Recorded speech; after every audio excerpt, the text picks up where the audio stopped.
140 करोड़ की जनता नहीं चाहती थी ये मैचेस हों, फिर भी उनके मन पे ध्यान रखकर, उनके सेंटिमेंट्स को पे ध्यान रखकर ये निर्णय लिया, ध्यान ना देकर ये निर्णय लिया गया। आतंकवादी हमलों में मारे गए वो 26 परिवार जो कह रहे थे कि ये तो ये जख्म पे नमक लगाने जैसी बात हुई, वो काम किया गया। और फिर हम बात करें हैंडशेक नहीं किया, हमें ट्रॉफी नहीं दी।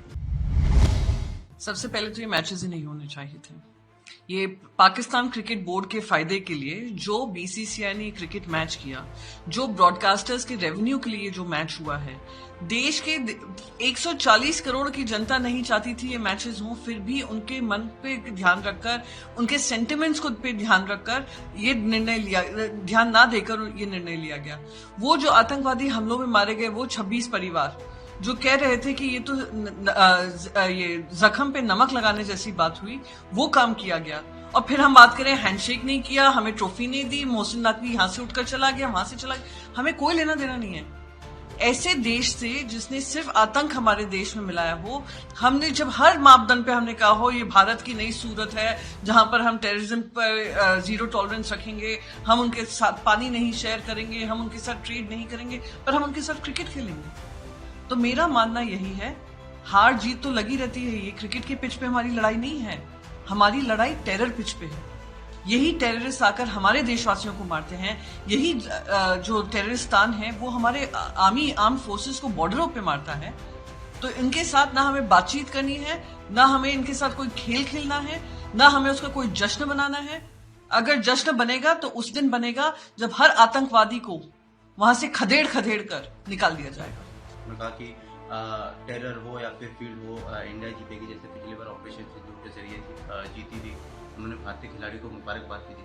आपको लगता है कि ऑपरेशन सिंदूर को इस तरीके से रिलेट करना, पहले बीजेपी कहती है कि हम एक साथ नहीं रहेंगे, पानी एक साथ नहीं होएगा, खून और पानी, और अब मैच खिला रही है, उसके ऊपर पाकिस्तान प्राइम मिनिस्टर ट्वीट भी कर रहे हैं। ऑपरेशन सिंदूर में बड़े निर्णय लिए गए थे। निर्णय क्या थे कि जो लोग लॉन्ग टर्म वीजा से पाकिस्तान के लोग यहाँ पे रह रहे हैं वो रद्द कर दिया जाएगा। हमारा जो हाई कमीशन है पाकिस्तान में उसको बेर मिनिमम कर दिया जाएगा कि कोई भी ट्रेड नहीं किया जाएगा। जो मेडिकल वीजा पे आए हुए थे उनको वापस भेज दिया जाएगा। इंडस वाटर ट्रीटी को होल्ड पे रखा जाएगा। Any act of terror will be considered an act of war, ये सारा कहा गया था। फिर पार्लियामेंट्री डेलीगेशन भेजा गया था जिसमें मैं खुद शामिल थी। हमने विदेशों में जाकर अपना डंका बजाया कि हम नहीं टॉलरेट करेंगे टेरर को। फिर ऐसी क्या मजबूरी थी कि हम क्रिकेट खेलने लग गए? और हम उसकी तुलना ऑपरेशन सिंदूर से कर रहे हैं। वो ऑपरेशन सिंदूर जो एक मुंहतोड़ जवाब था हमारी आर्म फोर्सेस का, जहां पे कुछ हमारे जवान शहीद भी हुए हैं, और हम उसका कंपेयर कर रहे हैं किससे? हम कंपेयर कर रहे हैं क्रिकेट मैच से। वो क्रिकेट मैच जिसका रेवेन्यू किसको मिलने वाला है? पाकिस्तान क्रिकेट बोर्ड को मिलने वाला है। उसका पैसा किनके पॉकेट में जाने वाला है? वो जो ब्रॉडकास्टिंग राइट्स जिन्होंने खरीदे हुए हैं उनको जाने वाला है। टिकट का पैसा किसको मिलने वाला है? ये प्राइवेट ये जो क्रिकेट बोर्ड्स हैं उनको जाने वाला है।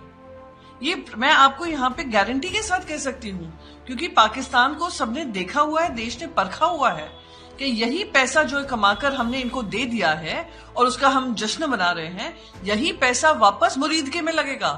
वापस वो जो इनके आतंकवादी हैं, आतंकवादी जो ठिकाने थे हमने नष्ट किए थे, उसमें फंड रेजिंग चल रही है, उसमें ही फंड डाला जाएगा। वही मोहसिन नकवी है जिसने अनाप शनाप हमारे देश के बारे में कहा। वही मोहसिन नकवी है जिसने, और उनके क्रिकेटर्स हैं जिन्होंने अपशब्द का इस्तेमाल किया हमारी जो माताएं बहनें हैं जो बेवाएं हुई थी। तो ये लोग के साथ हम कंपैरिजन करें, कंपैरिजन भी कहां से सही बनता है? बहुत ही दुखद है कि एक सीरियस ऑपरेशन जहां पे एक बड़े निर्णय लिए गए थे, जिसका हम खुद हिस्सा बनकर विदेशों में जाकर हमने बात रखी थी, आज उसकी तुलना हम क्रिकेट मैच से कर रहे हैं जो एक प्रॉफिट मेकिंग मैच था, जो प्रॉफिटियरिंग था, सिर्फ पाकिस्तान के लिए था, पाकिस्तान की जेब में गया है। दो चीजें इसमें सामने आती है। एक तरफ भारतीय जनता पार्टी ये कहती है कि ऑपोजिशन इस मुद्दे को पॉलिटिकल एंगल दे रहे हैं, दूसरी तरफ वीडियो ऐसे भी वायरल हो रहे हैं सोशल मीडिया पर जहां पर मैच के दौरान नहीं लेकिन प्री मैच और पोस्ट मैच जो है और रूम में जाकर हाथ मिलाया जा रहा है पाकिस्तानी खिलाड़ियों के साथ, फोटो वायरल हो रहे हैं। मैं क्रिकेटर्स को क्या दोष दूं? क्रिकेटर्स को तो मजबूर किया था खेलने को। क्या कोई भी आज क्रिकेटर जिन्होंने हाथ नहीं मिलाया होगा, जिन्होंने ऐसे वीडियोस बनाए, जिन्होंने अवार्ड नहीं लिया मोहसिन नकवी के हाथ से, क्या उन्होंने मन से ही खेला होगा? उनने बेईमान से खेला है, पर इसलिए खेला है क्योंकि उन पे दबाव डाला गया। क्यों आईसीसी उनको दो टूक नहीं कह सकती थी कि नहीं, ये एशिया क्रिकेट कप मैच नहीं होगा? क्यों बीसीसीआई को हरी झंडी दिखाएगी केंद्र सरकार की तरफ से? क्यों एक इतना गंभीर जो पाकिस्तान के साथ हमारा एक मुद्दा है उसको क्रिकेट पिच तक रिड्यूस कर दिया? मैं फिर से दोहराऊंगी, हमारी लड़ाई क्रिकेट पिच पर नहीं है, हमारी लड़ाई टेरर पिच पे है। उन आतंकवादियों से लड़ाई करने की जरूरत है जो दिन रात हमारे देश के खिलाफ काम करते हैं। वो प्रधानमंत्री पाकिस्तान के जो अनाप शनाप यूनाइटेड नेशन जनरल असेंबली में बोलकर जाते हैं। तो हमारी लड़ाई बड़ी है, उसको इतने छोटे में नाम नापें, क्योंकि वही अमित शाह जी जो 2019 के चुनाव में कहते थे हम आईसीसी पे दबाव क्यों नहीं डालें पाकिस्तान को बाहर निकालने के लिए क्रिकेट टीम को, क्या हुआ? आईसीसी में भी चेयरमैन कौन है? क्यों हम दबाव नहीं डाल सकते आईसीसी पे कि पाकिस्तान क्रिकेट टीम को बहिष्कार किया जाए? क्यों हम बहिष्कार करने में नाकामयाब रहे? एशिया क्रिकेट कप मैच कोई इतना इंपॉर्टेंट मैच नहीं है आईसीसी ट्रॉफीज में कि हम उसको जबरदस्ती खेलें। पाकिस्तान ने उसको बॉयकॉट किया हुआ है, पहले कर चुकी है, और ऐसे अनगिनत मैं आपको उदाहरण बता सकती हूं जहां बॉयकॉट हुए हैं। हमारी क्या मजबूरी थी, ये सबसे बड़ा प्रश्न है कि उन माताओं बहनों की बातों को दरकिनार कर देश की 140 करोड़ की जनता की बात को दरकिनार कर उनके जो फीलिंग्स थी उसको दरकिनार करके ये मैच खेला गया, और अब आप जश्न मना रहे हैं। दुख होता है कि वो परिवार अभी भी रो रहे हैं, आप प्रॉफिट के ऊपर ये नाच रहे हैं।